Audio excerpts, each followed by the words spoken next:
she is also included in the independent Vishnu Tattva. In the Kantimala commentary on the Prameya Ratnavali, there is this statement. I'm going to skip the Sanskrit. I read it yesterday. Although some authoritative Vaishnava disciplic successions count the goddess of fortune among the ever-liberated living entities, Jivas in Vaikuntha, Sri Chaitanya Mahaprabhu, in accordance with the statement in the Vishnu Purana, has described Lakshmi as being identical with the Vishnu Tattva. The correct conclusion is that the descriptions of Lakshmi as being different from Vishnu are stated when an eternally liberated living entity is imbued with the quality of Lakshmi. They do not pertain to Mother Lakshmi, the eternal consort of Lord Vishnu. Text 14. You are both the supreme rulers and benedictors of the three worlds. Therefore, my Lord, Uttama Shloka, may my ambitions be fulfilled by your grace. Text 15. Sri Shukadev Goswami continued, thus one should worship Lord Vishnu, who is known as Srinivasa, along with Mother Lakshmi, the goddess of fortune, by offering prayers according to the process mentioned above. After removing all the paraphernalia for worship, one should offer them water to wash their hands and mouths, and then one should worship them again. Text 16. Thereafter, with devotion and humility, one should offer prayers to the Lord and Mother Lakshmi. Then one should smell the remnants of the food offered, and then again worship the Lord and Lakshmi Ji. Accepting her husband as the representative of the Supreme Person, a wife should worship him with unalloyed devotion by offering him prasad. The husband, being very pleased with his wife, should engage himself in the affairs of his family. Purport. The family relationship of husband and wife should be established spiritually according to the process mentioned above. Text 18. Between the husband and wife, one person is sufficient to execute this devotional service. Because of their good relationship, both of them will enjoy the result. Therefore, if the wife is unable to execute this process, the husband should carefully do so, and the faithful wife will share the result. Purport. The relationship between husband and wife is firmly established when the wife is faithful and the husband sincere. Then even if the wife, being weaker, is unable to execute devotional service with her husband, if she is chaste and sincere, she shares half of her husband's activities. Om Ajnana Timirandhasya Jnananjana Shalakaya Chakshur Unmilitam Yena Tasmai Shri Gurave Namaha. Shri Chaitanya Manobhishtam Sthapitam Yena Bhutale Swayam Rupa Kadamahyam Dadati Swapadantikam Vancha Kalpatarubhyascha Kripa Sindhubhyayevacha Patitanam Pavanebhyo Vaishnavebhyo Namo Namaha. Shri Krishna Chaitanya Prabhu Nityananda Shri Advaita Gadadhar Shrivas Adi Gora Bhakta Vrinda. Hare Krishna, Krishna Krishna, Hare Hare, Hare Rama, Rama Rama, Hare Hare.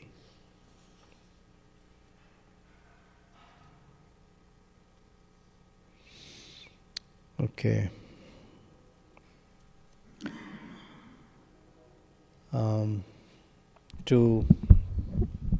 Is a reference of Sri Chaitanya. First of all, couple of things before I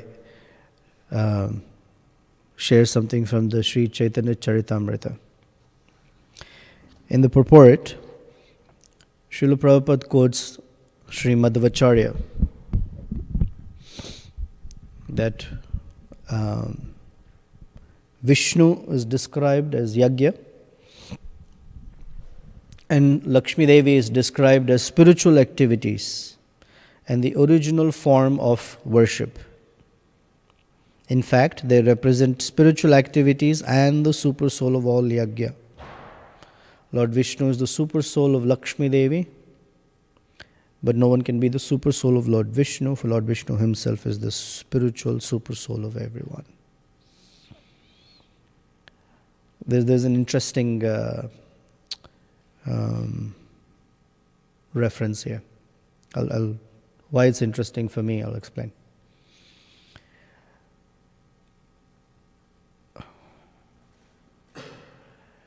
The idea of person, Purusha, the enjoyer, and enjoyed, that is the energy, is an important discussion in any spiritual tradition. In fact, it is that discussion that actually establishes what we call Siddhanta. Siddhanta means the principles by which a particular disciplic succession will conduct itself. It is the basis of all philosophical discussions. It's their Siddhanta. Like our Siddhanta is Achintya, Bheda, Abheda, Tattva. As far as Shankaracharya, Sripada Shankaracharya is concerned, his philosophy, the view of the Vedic body of knowledge that he has taken is on the basis of, or the premise of, Advaita, Kevala Advaita, absolute monism. After that, different acharyas who appeared, they gave a different premise, a different view of the Vedic literature. And interestingly enough, all their views have their place. This is why it is so sometimes confusing. Because no particular person or individual has the capacity to see all of the Vedic literature completely. They can only see it from a particular vantage, from a particular position, and they make sense to them.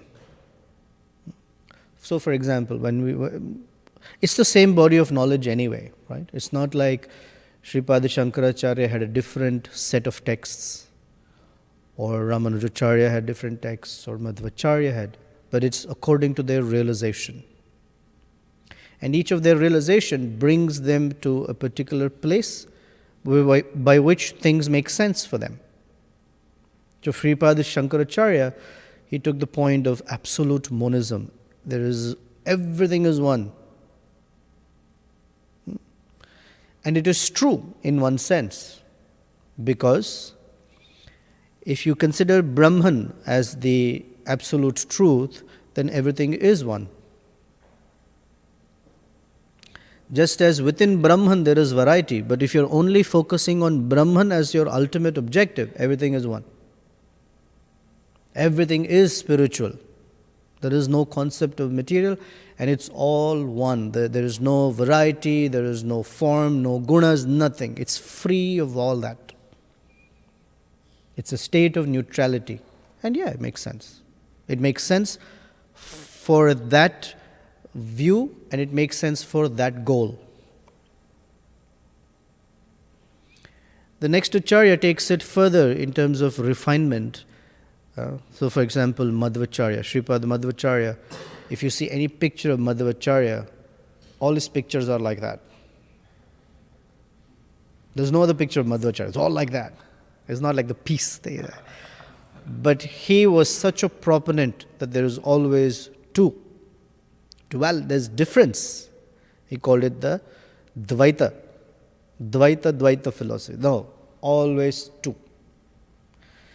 His idea was, which is accurate, that there is a distinction between the Lord. He occupies a position of himself, and everything else is different from him. Which is true. Within that Brahman, there is this distinction. He is also Brahman, everything is also Brahman, yet he maintains his own distinct position. Sripad Madhvacharya's focus was on the distinction. Because if you keep saying everything is one, there is a danger. The danger is that Krishna loses his identity. Or he doesn't lose it, but according to the philosophers, as if Krishna doesn't have his own personal identity. So Madhvacharya talked about specifically the distinctions. Then Sripad Ramanujacharya's were called Vishishtadvaita, a special form of Advaita. That the energies of the Lord are actually non-different from him. Because the moment you say energy, now you have two, the Lord and the energy. Right? When you say one, there is no concept of energy. When Shankaracharya says everything is one, there is no energy. Everything is just one sense of existence. And you can't say energetic because there's no personality. This is all. It's all one. So it's almost homogenized without a clear distinction of personality and energy. Ramanujacharya's point was Vishishtadvaita, that I'm not an expert at Vishishtadvaita, but the idea that the Lord and his energies are non-different from each other. So he talks about energy, but talks about non-difference. Sri Chaitanya Mahaprabhu, because he is Krishna himself, has given us a picture that encompasses everyone's view, in the sense that there is place for this view, and that view, but that there is a total view. And the total view is simultaneous oneness and difference. And this is how it works. Everything and everyone, including Krishna, is spiritual, because Krishna is the source of everything. So Krishna is a spiritual entity, the jivas are spiritual entities, the shaktis are spiritual, and even the material energy is spiritual in the sense because it belongs to Krishna. Yes, they're all spiritual, yet each of them is distinct. Krishna is a distinct personality, his shaktis are distinct, parasya shaktir vividhaiva shruyate, that he has many multifarious energies, and among his energies there are certain categories: the internal energy, the external energy, and this marginal energy. They are all Krishna's energies, yet they are distinct in and of themselves. And this view, in the understanding of all the great acharyas, accommodates everything. So you can explain everything according to this view. If you take absolute monism, then our acharyas argue that you cannot explain certain things. You cannot explain Krishna's appearances. You cannot explain Krishna's activities. You cannot explain how Krishna remains untouched by matter, even though he is within the material realm. You cannot explain karma. You cannot explain previous lives. It gets very, very esoteric.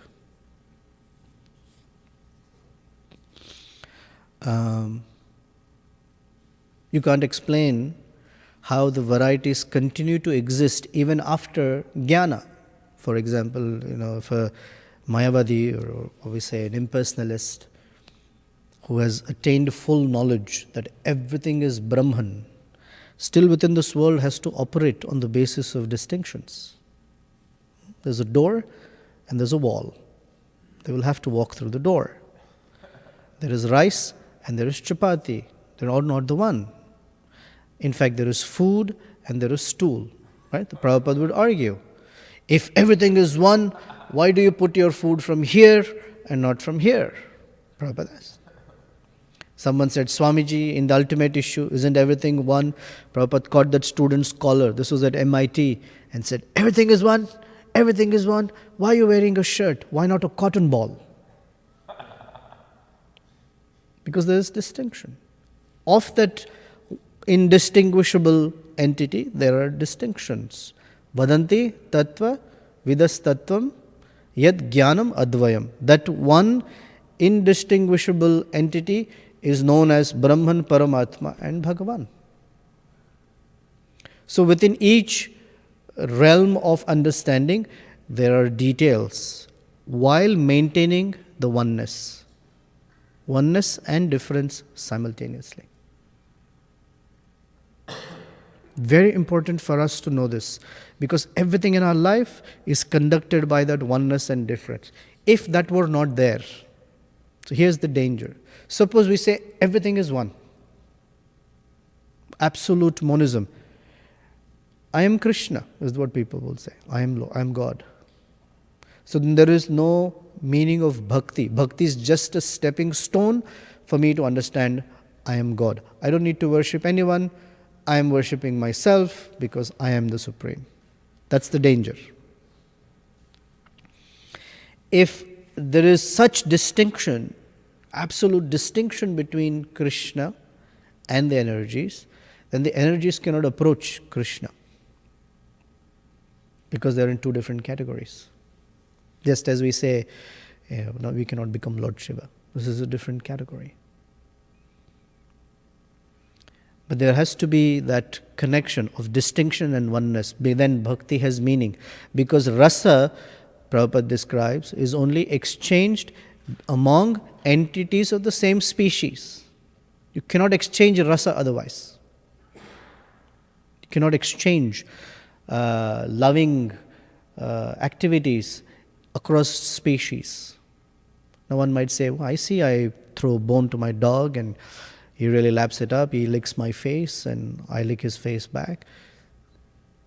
Still, the rasa is not complete. Because when a man will sit down and talk to his dog, really, I'm not feeling so good today. All the dog can sense is some energy, but no feelings. And the dog cannot say, can we talk about nothing? It cannot exchange rasa. Although there is one really outlier incident that in India a man loved his dog so much that he actually got married to his dog. There was a marriage ceremony.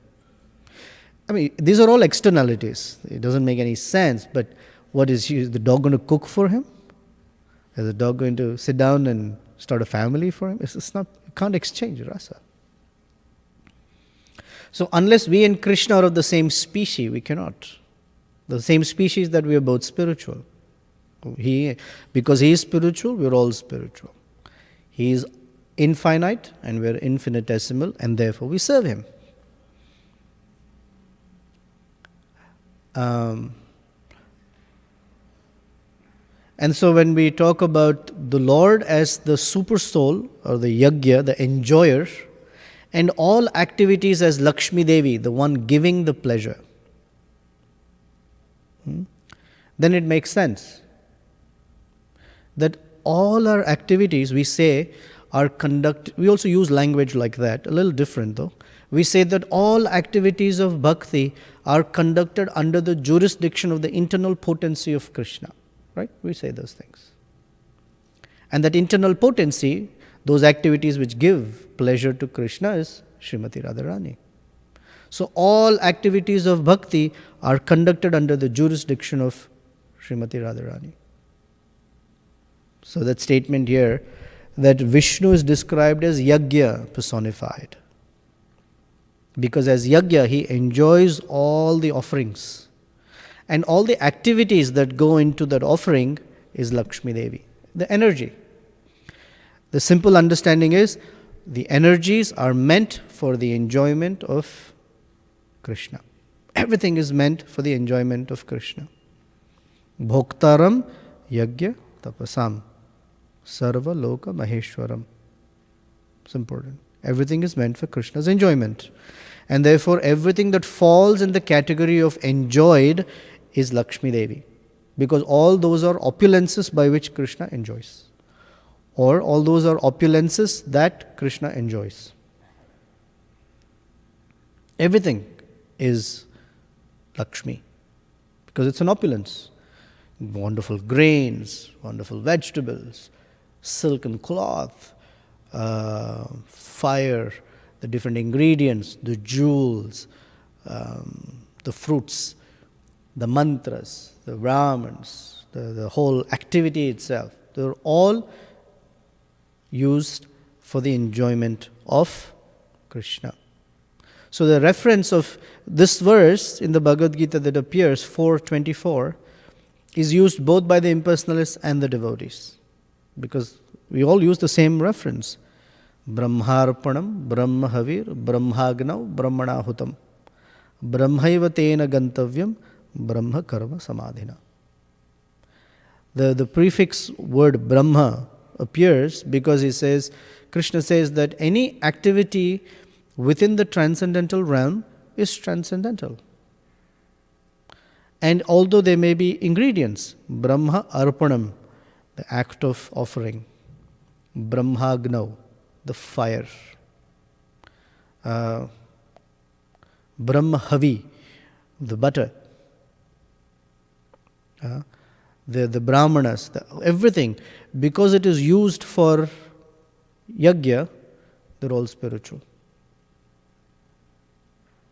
So while they maintain, while the oneness of spirituality exists, the distinction of identity also exists. So Lakshmi Devi is all of the paraphernalia, or we say all of the ingredients that are used in yajna, including the activities. Because those are the activities by which pleasure is given to Vishnu.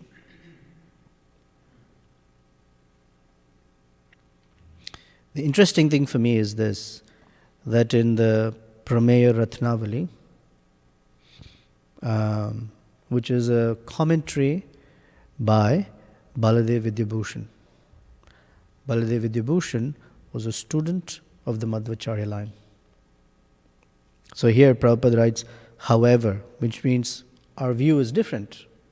So he says, according to Madhvacharya, there are two tattvas, that Vishnu is one tattva, and Lakshmi, or all his energies, are put into a second category. Remember? The second category is all energies. And sometimes Lakshmi Devi is put into that Jiva category, or the distinct category. Vishnu and other category of Vishnu's energies. So Prabhupada says, however, according to Gaudiya Vaishnavas, so however means we have a different view. And the reference used is Baladev Vidyabhushanas, who was actually a student of the Madhvacharya line. If you read his history or his story, he's an amazing personality. When he was a little boy, he was already a master of philosophy, and he was just like so brilliant. When he met the devotees of Madhvacharya, he was so attracted that he just gobbled up whatever they had to teach, because Madhvacharya had written volumes of books. He studied the whole thing, and he became an unparalleled personality in terms of his scholarship. And he traveled from South India to somewhere, I think near Jagannath Puri or Vrindavan, I forget and he met Vishwanath Chakravarti Thakur. Now, sometimes we hear references from Vishwanath Chakravarti Thakur's writings and they're just mind-boggling. They're mind-boggling because they're so sweet, one. Second, Vishwanath Chakravarti Thakur writes commentaries about what Krishna is thinking. And here the above statement is, no one can be the super soul of Lord Vishnu. That means you cannot know what he's thinking. But super soul knows everything. Sometimes we don't say, we think, and super soul knows that, right? Even the whiff of desire that we have, super soul knows. But how is it that one can go into the super soul's mind to say, whoa, this is what Vishnu is thinking. This was what Krishna was thinking. Can you imagine what kind of depth that must be? What kind of depth Rupa Goswami had, who could fathom and understand the mind of Chaitanya Mahaprabhu? Shri Chaitanya Manobhishtam Sthapitam Yena Bhutale. Chaitanya Mahaprabhu was asked, how is it that Shri Rupa Goswami has understanding of what is in your mind? Chaitanya Mahaprabhu smiled. And the devotee said, surely he must have received your full mercy. And Chaitanya Mahaprabhu said, yes, he has. This is the access that they have. So Vishwanath Chakravarti Thakur, when Baladev Vidyabhushana came, he described the Srimad Bhagwatam to him. And Baladev Vidyabhushana was just completely swept off his feet, as they say. So, like he had never heard things like that. And so he became a student of Srila Vishwanath Chakravarti Thakur.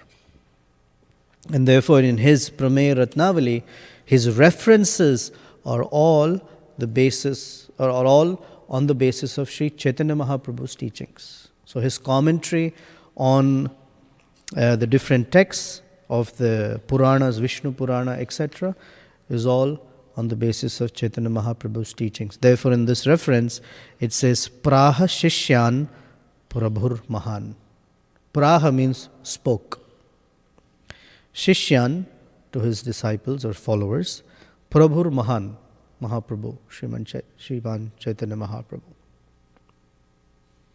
So although he is a student coming from Madhvacharya's line, he understood the conclusions given by Sri Chaitanya Mahaprabhu. And that is when I say our, the Brahma Madhva Gaudiya Sampradaya's conclusions are on the basis of Srimad Bhagwatam or Vyasadeva.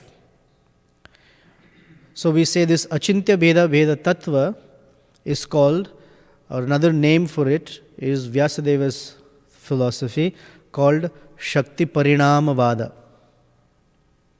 The transformations of Krishna's energies. Therefore, the internal energy, depending upon the disposition of the living entity, acts as the external energy. And that very same external energy, when our disposition changes towards Krishna, she helps us as the internal potency. Chhayeva yasya bhuvanani bibharti durga. She is the transformation of Lakshmi Devi within the material. This is what we read yesterday. So it depends on the disposition of the living entity. Right? That verse that I quote whenever I see him. Yaya sammohita jiva. Atmanam trigunatmakam. So when we read the 7th chapter of 1st canto, it's important to understand because it is Vyasadeva's realizations. He saw the Supreme Lord standing in his individual unique position. He saw all of his energies with him. He saw the external energy standing behind the Lord. Not behind, but like on the side, but a little behind. And living entities, because of that external energy, bewildered. Bewilderment is because of disposition of heart. When I turn my attention away from Krishna, I am bewildered because the shadow acts on me. When I turn towards Krishna, there is no bewilderment because Krishna, Surya Sama, because there is so much enlightenment that there cannot be bewilderment. Maya Haya Andhakara, I turn to the shadow and there is bewilderment because in darkness I cannot discern. So the Shakti Parinam Vada or the Srimad Bhagwatam explains Krishna as the original source of all energies. And those all energies have a relationship where because they are his, they are non-different from him. And therefore Lakshmi Devi is his internal potency who is non-different from him. So she is not the Jiva category. She is Shakti category. Within the spiritual energy category of internal energy. Now Jiva is also internal energy. That's why the Jiva can perform bhakti. But he is considered marginal because he has the ability to turn away from, not ability, he has the foolish free will to turn away. He can. He can get bewildered. So his position is called marginal, right there. Marginal. This way or that way.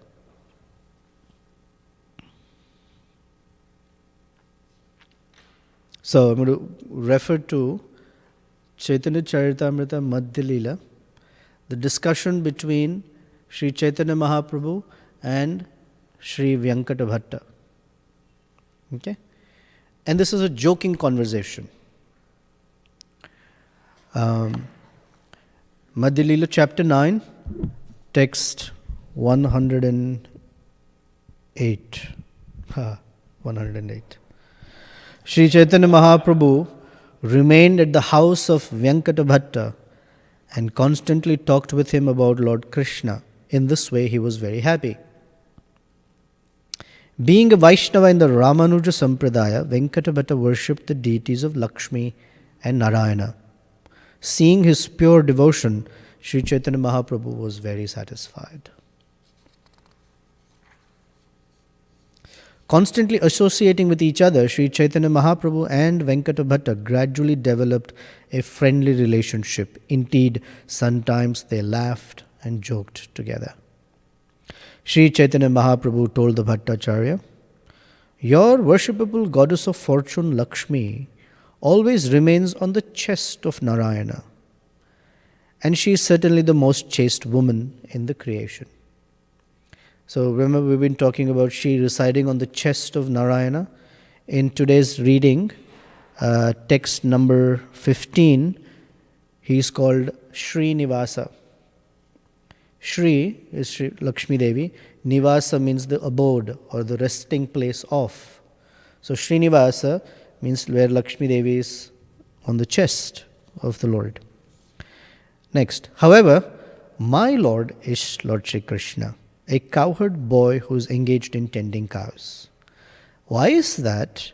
Why is it that Lakshmi, being such a chaste wife, wants to associate with my Lord?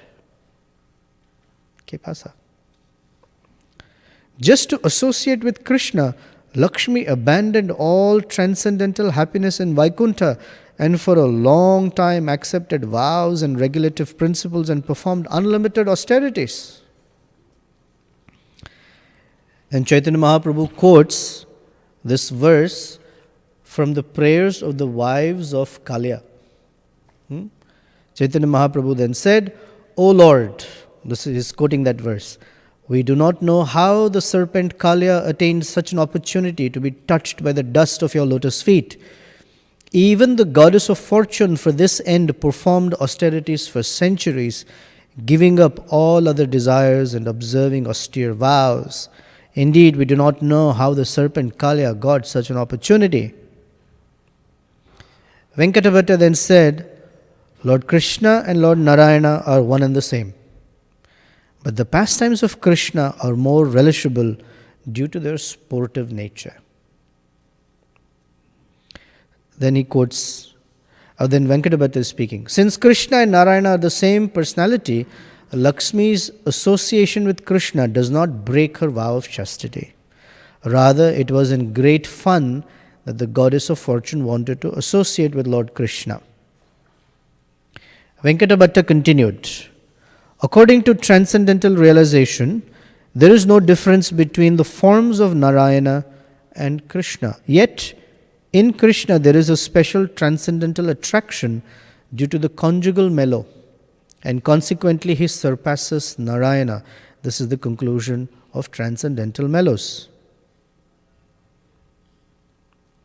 The goddess of fortune considered that her vow of chastity would not be damaged by her relationship with Krishna. Rather, by associating with Krishna, she could enjoy the benefit of the rasa dance. Venkata Bhatta further explained, Mother Lakshmi, the goddess of fortune, is also an enjoyer of transcendental bliss, as is written in this verse here, or these verses here. Therefore, if she wanted to enjoy herself with Krishna, what fault is there? Why are you joking so about this? Chaitanya Mahaprabhu replied, I know that there is no fault on the part of the goddess of fortune, but still she could not enter into the rasa dance. We hear this from the revealed scriptures. And that revealed scripture is quoted here. This is from the Srimad Bhagwatam, 10th canto, 47th chapter. When Lord Shri Krishna was dancing with the gopis in the Rasa Leela, the gopis were embraced around the neck by the Lord's arms. This transcendental favor was never bestowed upon the goddess of fortune or other consorts in the spiritual world. Nor was such a thing ever imagined by the most beautiful girls in the heavenly planets, girls whose bodily luster and aroma exactly resemble the beauty and fragrance of lotus flowers. And what to speak of worldly women, who may be very, very beautiful according to material estimation. But can you tell me why the goddess of fortune, Lakshmi, could not enter the rasa dance? The authorities of Vedic knowledge could enter the dance and associate with Krishna. So there's another quote from Bhagwatam. Great sages conquer the mind and senses by practicing the mystic yoga system and controlling the breath. Thus, engaging in mystic yoga, they see the super soul within their hearts and ultimately enter into impersonal Brahman. But even the enemies of Supreme Personality of Godhead attain that position simply by thinking about the Supreme Lord. However, the damsels of Vraja, the gopis, being attracted by the beauty of Krishna, simply wanted to embrace him and his arms, which are like serpents. Thus the gopis ultimately tasted the nectar of the lotus feet of the Lord. Similarly, we Upanishads can also taste the nectar of his lotus feet by following in the footsteps of the gopis. Having been asked by Sri Chaitanya Mahaprabhu why the goddess of fortune could not enter into the rasa dance, whereas the authorities of Vedic knowledge could, Venkatabhatta replied, I cannot enter into the mysteries of this behavior. Venkatabhatta then said, I am an ordinary human being. Since my intelligence is very limited and I am easily agitated, my mind cannot enter within the deep ocean of the pastimes of the Lord. You are the Supreme Personality of Godhead Krishna himself. You know the purpose of your activities, and the person whom you enlighten can also understand your pastimes. So when we read all this tattva, and one philosopher says this way, another says that way, we scratch our chin, we scratch our head. What does it mean? Let me read the sentences again and again. It's not from again and again only. Cannot understand like that. The verse that is here, that is quoted, is from the Katha Upanishad and the Mundaka Upanishad. Yam evaisha vrunute tena labhyas tasyaisa atma vivrunute tanum swam. Anyone who is favored by the Supreme Personality of Godhead can understand his transcendental name qualities, forms and pastimes. So sometimes these tattvas are not clear, they're a little difficult, and we try to read again and again. And we should. But the mood in which we try to read again and again is, my dear Krishna, if you so desire, please reveal to me the truth about yourself. Not, let me read again. Let me apply my intelligence. Let me break it down to small phrases and absorb each word. It's not like that. It doesn't work that way. Krishna has to reveal.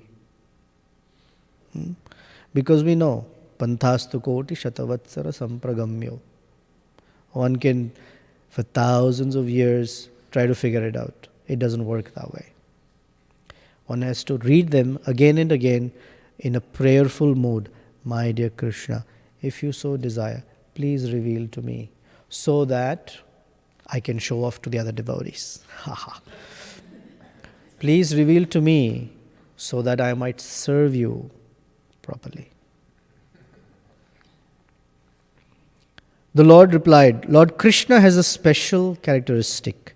He attracts everyone's heart by the mellow of his personal conjugal love. By following in the footsteps of the inhabitants of the planets known as Vrajloka or Goloka Vrindavan, one can attain the shelter of the lotus feet of Sri Krishna.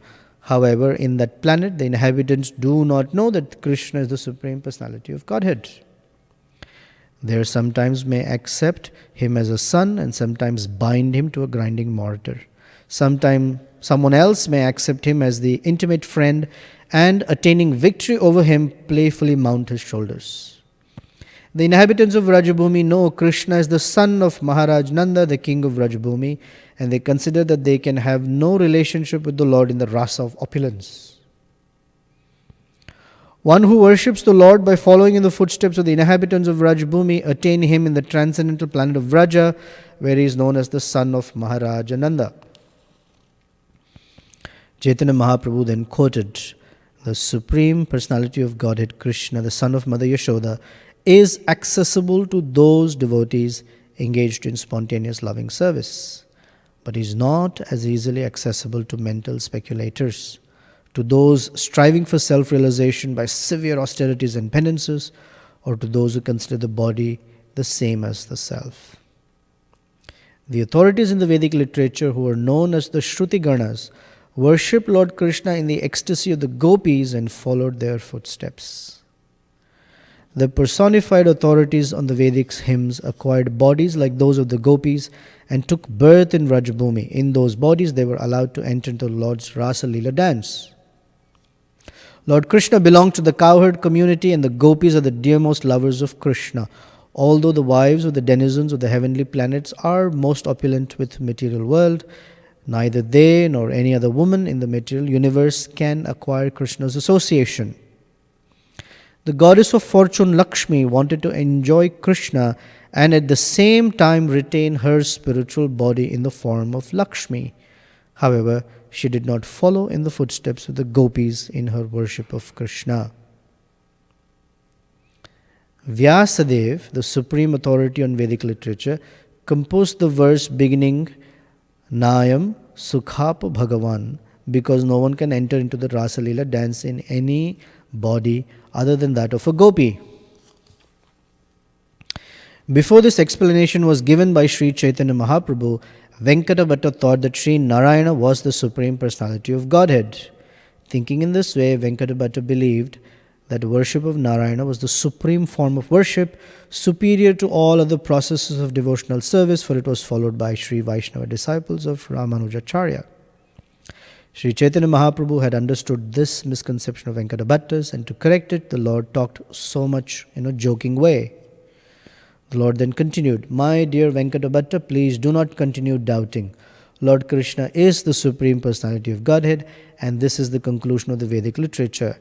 Lord Narayana, the opulent form of Krishna, attracts the minds of the goddess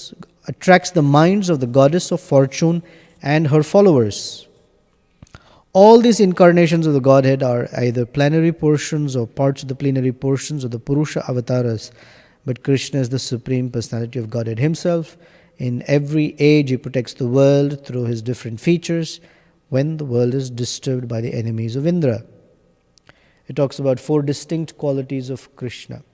So here, Srimati Lakshmi Devi, she is the eternal consort of Lord Narayana. When the Lord manifests his form as Narayana, the feature of himself as Krishna, the original form, is not accessible to Lakshmi Devi, because that's not the feature he appears to her in. His internal potency in Vrajabhumi, where there is conjugal mellows, is the original, if you will, original potency, internal potency, Srimati Radharani. When he appears for the performance of the activities of creation, that internal potency appears as Lakshmi Devi. So she is not different. She is not the Jiva category. She is his internal potency. So, some hearing from Chaitanya Mahaprabhu. Comments? Questions? Sure. It's a very nice class, thank you. Thank you. The point that kind of I had a question about was sort of, you could say, a minor point in the class, but I think an important one. I just need to speak louder, I guess. And we see in the story of Baladeva Vibhushan how he was originally a follower of Madhvacharya, but then upon meeting Vishwanath Chakravarti Thakur, and also then defending the Gaudiya Siddhanta at the big meeting in Rajasthan, was a great contributor to our line. So it's an interesting phenomenon, because if something similar were to happen today, we would consider it sort of a fall down. Like if you were to leave your line, the line that you joined, and join some other line, it would be considered very bad. What to speak of, leaving your family within the same line and joining another family within the same line. So I was just wondering how to understand this, and what has changed in terms of the conceptions that if something like this were to happen today, we wouldn't look upon it so well.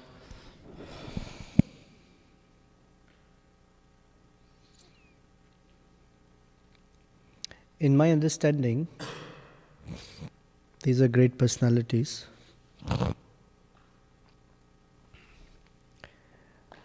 And these are we can consider them as liberated personalities. And unlike an immature person, they don't think of something as wrong and something else as correct. They think of it as progressive development of their understanding of Krishna consciousness. And so, I'm assuming, and it's fairly accurate, I think, that Venkatabhatta did not leave his worship of Ranganath. It's not like he said, oh, okay, I'm going to drop everything. Baladev Vidyabhush did not drop his fidelity to Madhvacharya. He built on it. Because all the Vaishnava acharyas point in the same direction. It's the refinement of it further and further. It's the access to Krishna beyond his majestic form, to his Dwaraka form, to his Vrindavan form, like that. There's this progression. So it's all built on one over the other. Unlike, I found something new, I'm going to drop, they never taught me the right thing. It's not like that. It's a progression. Because Prabodhananda Saraswati, who was right here, when this conversation was going on, he is the brother-in-law of Venkatabhatta. He went to Vrindavan and performed his bhajan according to Chaitanya Mahaprabhu's teaching. He became a follower of Chaitanya Mahaprabhu. Venkatabhatta's son is Gopal Bhatta Goswami. His attraction to Chaitanya Mahaprabhu was instantaneous. As a little boy, 5-year-old boy, and he's there in this whole time, 4 months that Chaitanya Mahaprabhu was there. And when he wanted to leave with Sri Chaitanya Mahaprabhu, he was told, no, stay. Stay, serve your parents nicely, and when the right time comes, you come. So Gopal Bhatta Goswami, he absorbed the whole Sri Vaishnava methodology of worship. Very detailed, wrote copious notes. Came to Vrindavan, gave those notes to Jiva Goswami and said, you please write something. And don't mention my name. So all of the Hari Bhakti Vilas, the Tattva the Sandarbhas, they're all Gopal Bhatta Goswami's notes that Jiva Goswami took and with his realizations put them all together. So it's not that they're violating that line, they're building on that line. Sarvabhauma Bhattacharya came from this super scholar line. And it's not like he didn't know Vedic scriptures. He knew them perfectly well. All he needed was a little, like on the camera, you can frame the picture very nicely. And all someone has to do is change the lens, move the lens so that the picture is sharp. And, it all makes sense. It's not like Sarvabhauma Bhattacharya dumped all his knowledge. He was very knowledgeable. That little adjustment by Chaitanya Mahaprabhu, and he became a great follower. All that Vedic knowledge helped him further. Or Prakashananda Saraswati, super heavy Mayavadi. I'm sure he knew Vedanta left, right and center. 60,000 followers. But with one meeting with Chaitanya Mahaprabhu, that little adjustment was made, and now Vedanta had a whole different taste for him. It's not like he has to dump all of it, but now that Vedanta, he reads from this understanding. Yeah, please. Maybe I'm trying to understand your... It's a very interesting perspective. Because so you're saying that we have to consider what are the circumstances in which they left their family, or rather, we don't want to use the word left, it seems like a very strong word, but rather why they would, you could say, perhaps left then also, in align some- themselves with another family, Sure. because it's a refinement of the spiritual process. Bhaktivinoda Thakur also describes the same thing in, I think in Bhakti Tattva Vivek, I forget which book where he describes, in Shikshamrita. Shikshamrita. Chaitanya Shikshamrita. Yeah, he describes a good critic and a bad critic, this definition. So, I'm just asking for, from a devil's advocate perspective, I'm just curious about the understanding of the situation. So now we to understand that if somebody were to you could say consciously understand that, okay, my going from one family to another family is really a refinement of my own spiritual understanding, and it's not that he's ungrateful or she's ungrateful for what one has received, but rather the building from here and going there, then that move is considered bona fide by our acharyas? Is that the understanding? Yeah, there is place for it. The spiritual master is to give permission for it. It's not done independently. None of them did independently. It's not like Baldev Vidyabhusha dropped it. He studied further. Venkata Bhatta or Gopal Bhatta Goswami had permission of Venkata Bhatta Prabhu. Prabodhananda Saraswati had the permission. He's the chief priest. He was given permission. Yeah, please. Hridaya Chaitanya Prabhu gave permission to Shyamananda to go to Jiva Goswami. Still, but it's for further refinement. Go for him. So even if from one line, one has to get the permission. It's proper. It's not that they get reinitiated though. That's not there. They never get reinitiated. It's improper. They remain.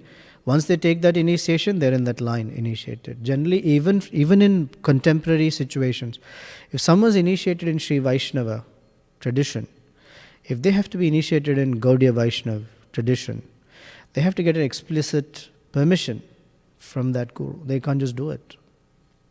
And in general, they will not reinitiate because that's considered a breach of Vaishnava etiquette.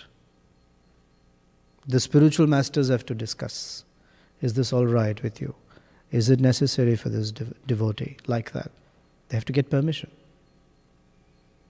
They can build on their teachings, but initiation means commitment, and that there remains. Siksha, fine. Yeah, but there's permission given. There's permission. Master is not around. Our spiritual master is not around. There's always someone senior. It's never the case that someone senior is never around. When we talk Siksha, that means someone senior. So someone senior's permission must be there. Those who understand the mood of the guru may say, oh, this may be good for you. Always someone senior is there. Even Chaitanya Mahaprabhu, who is the Lord, supremely independent, Virat, Swarat, as described in the Bhagwatam, Sarvabhauma Bhattacharya, do I have your permission to leave? Oh, no, can you stay for a few more days? All right. Sarvabhauma Bhattacharya, can I leave? No, stay for 10 more days. All right. Advaita Acharya, can I leave? 10 more days. All right. 3 months were spent like that. When Krishna wanted to leave Hastinapur and go back to Dwaraka, although he's the supreme independent Lord, Yudhishthir Maharaj, may I leave?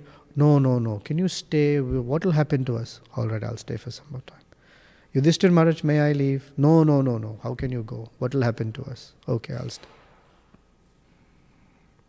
This is etiquette. Proper etiquette is permission of those who are superior or senior. So it's a sweet cultural thing, actually. Very nice. I don't know who's who. Jeremy. Hare Krishna. Hello. Yeah, we can hear you. Really? Loud and clear. Probably don't need the mic. Thank you for a wonderful class. So you're mentioning that no one can know the scope of the entire Vedas. It's not possible. So, hello? Yeah, we can hear now. Okay. So this brings up a issue maybe a lot of devotees probably have, including me over my years in Krishna consciousness, is that we sometimes may get discouraged that we don't know a lot of shlokas or a lot of stories from the Vedas, and it's kind of calls for unenthusiasm. So this reminds me of one particular verse. Verses like this I always like to keep in mind and at least keep me inspired since I don't know like a whole lot of stories. There's one verse from the Uddhava Gita, chapter 2, verse 10 that says, just as a honeybee takes nectar from all flowers, big and small, the wise take the essence from our religious scriptures. So for us, the essence is ahai tuki bhakti. Sabai punsam paro dharmo yato bhakti adok saje ahai tuki apritiyata yaya ama suprasidati. And so my understanding is that, you kind of realize you have the essence if you're satisfied, suprasidati. Because Prabhupada will often give the example that the impersonalists, when they're in a Brahman effulgence, since there are no varieties in a Brahman effulgence, then when they have the desire to, enjoy varieties, they have to come down. They're dissatisfied. And so my question is, you kind of answer my question with the mercy point, is that, the personalists or different schools of thought, I'm specifically referring to the impersonalists, for them, they'll say that this Advaita is the essence. So, and I have a kind of related question what you said about the mercy point. So, but can you answer that? That Advaita is the essence? Yeah, like we understand it's bhakti, devotion. Advaita is not the essence. Achintya Bhedata is the essence, because in Advaita there are many inconsistencies because it's only a partial picture. You cannot explain many things. Even if you ask the Advaitavadis, can you please explain this? They cannot explain why creation happens. They cannot explain how karmically one soul goes from one body to another.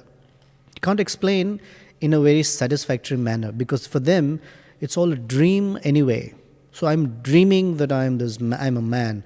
Then I'm dreaming that I'm a woman. The question is, why do I dream I'm a woman? Oh, because you have what is called vasanas. Vasanas means tendencies from the okay, if there's a previous life, that means there is something. So, then it gets into this whole jugglery. If we have to be discouraged because I don't know many shlokas, I don't know all the Vedas, I think the real discouragement was that I don't know Krishna. Because Krishna cannot be known. One may know all the references in Vedas, but one may still miss Krishna, the most important essence. Vedaishcha sarvair ahameva vedyaha. So the most important is to know Krishna. And in the Chaitanya Charitamrita, just before what I read from text 108 onwards, before that is the pastime of meeting the Brahmin who would not pronounce words properly. He would sometimes make mistakes and everyone would laugh at him. And Chaitanya Mahaprabhu asked him, you're reading the Bhagavad Gita, you're holding the book upside down, what's up? And you still have tears in your eyes. He said, my guru asked me to read, I don't understand it, but I have to do this because my guru's order. But every time I touch the Bhagavad Gita, the picture of Krishna as the chariot driver of Arjuna manifests for me. And I think how kind Krishna is. Chaitanya Mahaprabhu embraced him and said, you, my friend, have understood the essence of the Vedic knowledge. It's right there, just before this one. In fact, 107 he says he embraced the Brahman, and 108 is talking about Chaitanya Mahaprabhu with Venkatabhatta. Jeremy. Well, related question, just a brief question. You made the point that mercy is the most important factor of how they're understanding. You can't understand it with your intelligence or whatever. So then personalists, if they think they're God, they may say, I could give myself my own mercy. So I can understand the Sastra. I have That's my correct. own, since I'm God. I am unbinding my own self. Haribol. Stay like that for eternity. It cannot possible. Jeremy. So when it comes to this refinements of the philosophy over time, how can we be confident that we have the final refinement? Yeah, so if you're not confident, for me, I'm confident because the Shastras support Chaitanya Mahaprabhu's advent. And what Chaitanya Mahaprabhu is giving access to, as what I read here, is Krishna in Vrajbhumi. Now there isn't a Krishna beyond Vrajbhumi that further can be refined. And even if there is, we'll wait for it. When it comes, we'll take it. Until then, this is the best. If someone asks us, how do you know that what you know is better? Prabhupada said to someone, we know this, this is the best for us.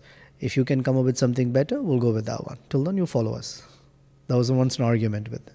So we know that from the scriptures as to what is the access Krishna is giving us, or Chaitanya Mahaprabhu is giving us. He's giving us that intimacy with Krishna in Vrindavan. All other acharyas bring us step by step to Lord of Vaikuntha. Lord of Vaikuntha, and being accessing him in his majesty. And the next is in Vrindavan, where no one remembers that he's God. In fact, it's described, Krishna showed his form as Narayan, and the gopis said, where's Krishna? Can you please? They were not attracted by Narayan.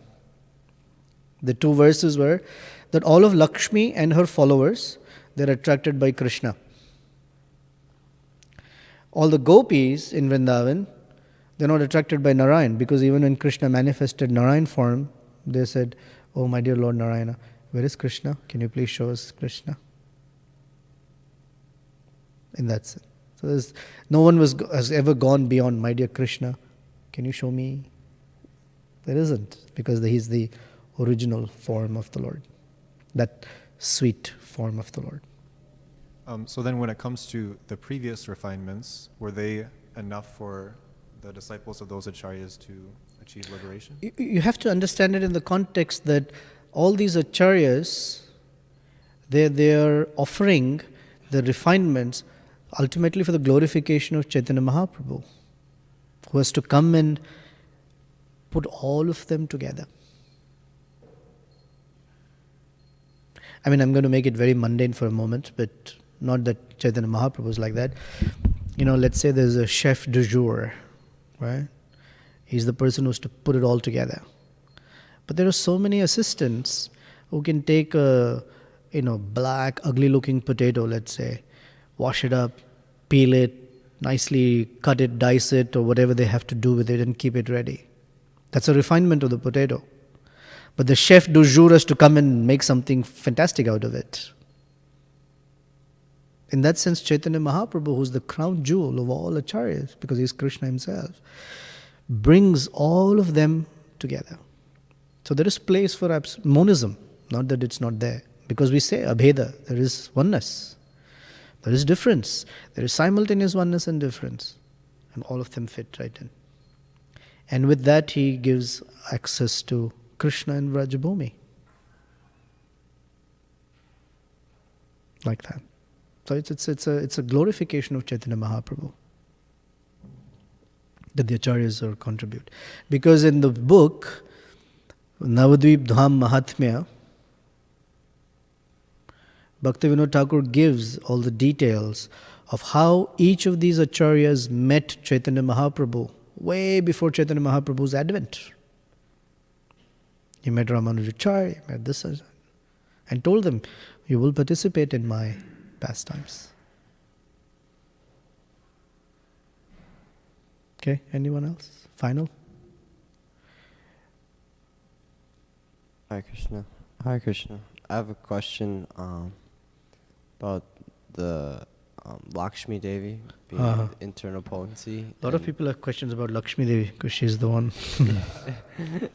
So it said jivas are marginal potency because they have the foolishness or the free will to That's right. to leave. So the internal potency, Lakshmi or the other expansions, they don't have the free will, or no, they have free will. They just don't ever. But their internal potency, that they're the consorts of the Lord. It's not like suddenly Lakshmi says one day, no. They are not influenced by the external energy of the Lord. That's what it really means. The jiva is the one who can be influenced by the external energy of the Lord. Even within the jivas, there are persons who are never influenced.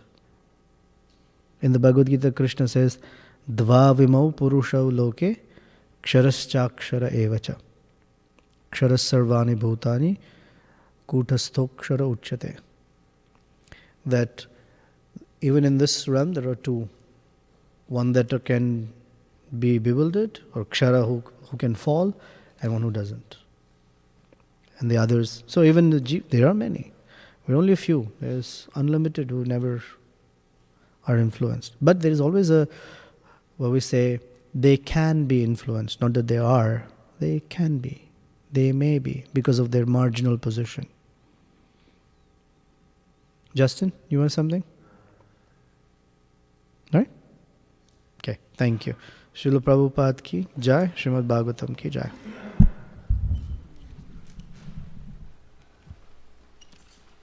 Which section is that, Ron? Madhya Leela. Just before verses 108. Right here. Which chapter?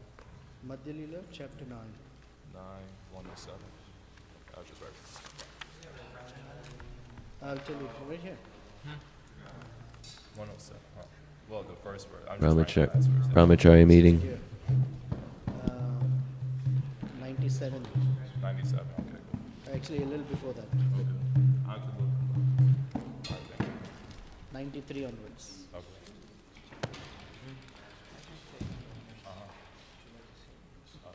Etasha? Where does this go? The library. I can take it. Thank muchas gracias.